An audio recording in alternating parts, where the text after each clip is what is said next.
बच्चों, mental math कक्षा 6 आप अपनी स्क्रीन पर देख रहे हैं। मैं हूं हरी सर और आप सभी बच्चे देख रहे हैं आपका अपना YouTube channel maths with Hari sir special Hindi medium के बच्चों के लिए।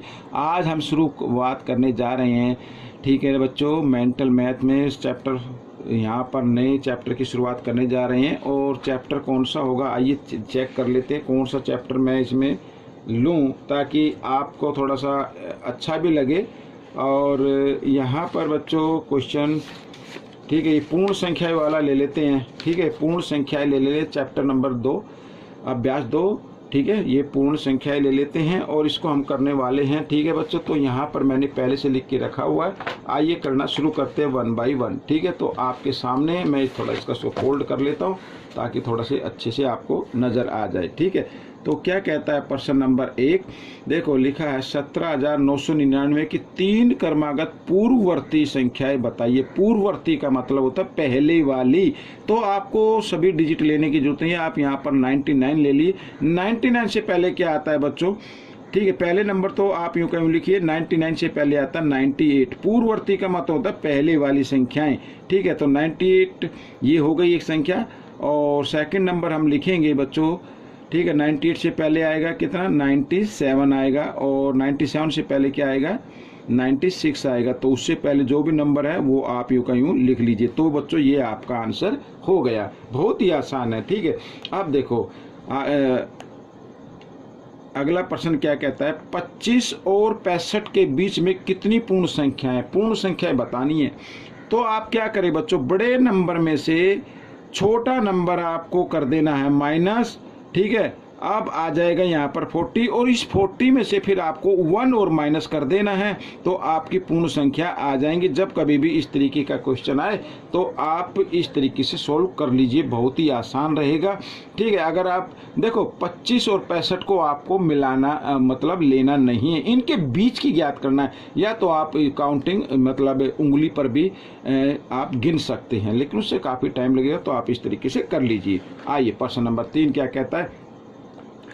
तो प्रश्न नंबर 3 कहता है 3 अंकों की सबसे छोटी संख्या। 3 अंकों की सबसे छोटी संख्या होती है बच्चों, एक के बाद 2 जीरो लगा दे तो 3 अंकों की सबसे छोटी संख्या हो गई।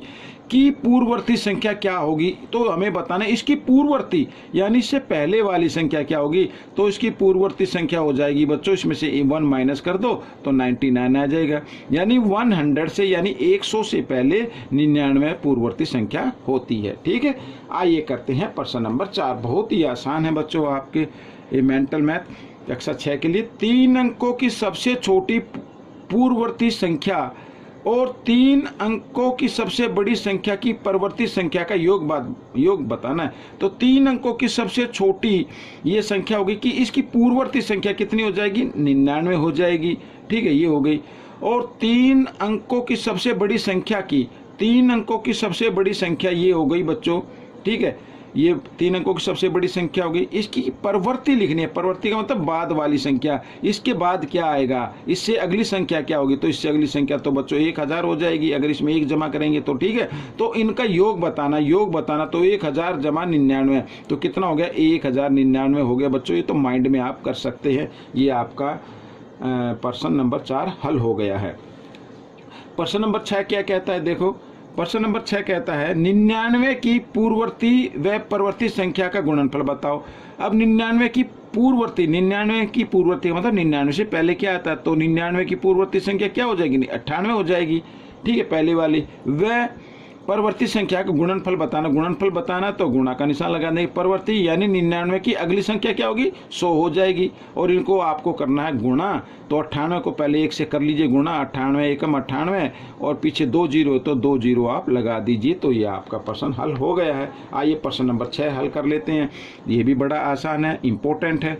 देखो मान ज्ञात करना है और इस संख्या में हम देख रहे हैं हमारे पास 2 पद हैं, एक ये और एक ये, और बीच में किस चीज़ का निशान है? निशान है, जमा का निशान है। तो देखो दोनों संख्याओं में पहले तो आपको देखना है उभयनिष्ठ नंबर कौन सा। उभयनिष्ठ नंबर 65 है, तो 65 आप बाहर ले लीजिए और ब्रैकेट बना लीजिए। फिर यहाँ पर क्या बचा, यहाँ पर बच गया 95 और इधर जमा का निशान है, और इधर क्या बचा 5 बच गया, क्योंकि 65 तो हमने बाहर ले लिया उभयनिष्ठ के तौर पर। तो 65 ठीक है गुणा 95 और 5 कितना होता है, 100 होता है। तो आइए इनको हम गुणा कर लेते हैं। अब 65 एकम 65, ठीक है बच्चों, यहाँ पर 2 जीरो, तो 2 जीरो आप लगा देंगे। तो ये आपका प्रश्न आपका हल हो गया है। आइए करते हैं प्रश्न नंबर 7। तो प्रश्न नंबर 7 ये रहा आपके सामने बच्चों। इधर मैं इसको थोड़ा सा फोल्ड करके आपको ये दिखा देता हूँ। ये देखो प्रश्न नंबर 7 मैंने भी पहले से लिख के रखा हुआ है, ठीक है। तो सरल करना है, सरल करना फिर वही देखना है। देखो यहाँ पर एक पद ये हो गया, दूसरा पद ये हो गया, इसमें 3 पद दिए हुए हैं। तो आपको करना कुछ है, तीनों पद में उभयनिष्ठ संख्या देखनी है। 169 है बच्चों, ये तो 169 को आप ले लीजिए उभयनिष्ठ संख्या के रूप में। ब्रैकेट बनाइए, इधर बच गया 20, जमा का निशान इधर बच गया 40 और जमा का निशान इधर बच गया 30, ठीक है, इस तरीके से। तो बच्चों आपको ये लिख लेना है और आपको क्या कर देना है, अब यहाँ पर 169, ठीक है, इनको जमा कर लीजिए। गुणा का निशान लगा देता हूँ मैं, 4 और 3 7 और 2 9, ये आ गया बच्चों 90 आ गया, ठीक है। इसको गुणा करना है तो 0 यूँ क्यों लगा दीजिए। अब 9 बच गया, 9 से गुणा कर दीजिए 169 को। तो 9 निम 81 का 1 का हासिल 8 होते हैं, याद रखना। ये 8 लिख देता हूँ मैं।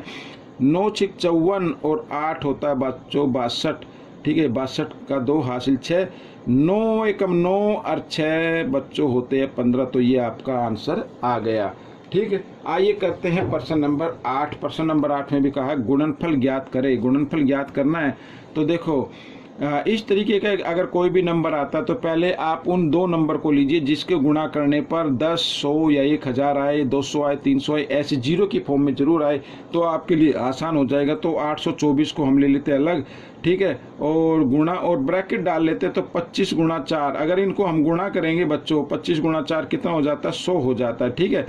अब आपको क्या करना है, 824 को 100 से गुणा करना। तो 824 को पहले आप 1 से गुणा कर दीजिए, 824 से कम 824 और यहाँ पर 2 जीरो, तो 2 जीरो ये आपका आंसर निकल गया, ठीक है। आइए करते हैं प्रश्न नंबर 9।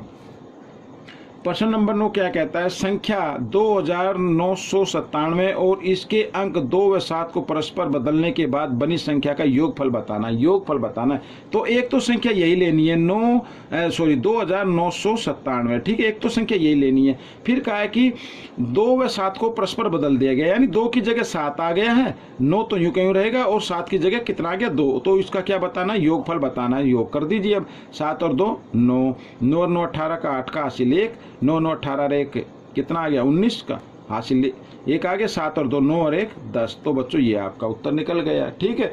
आप प्रश्न नंबर 10 इसका मान बताना है तो ये भी बड़ा आसान है, लेकिन आपको दिखने में लग रहा होगा कि ये पता नहीं किस तरीके का प्रश्न है।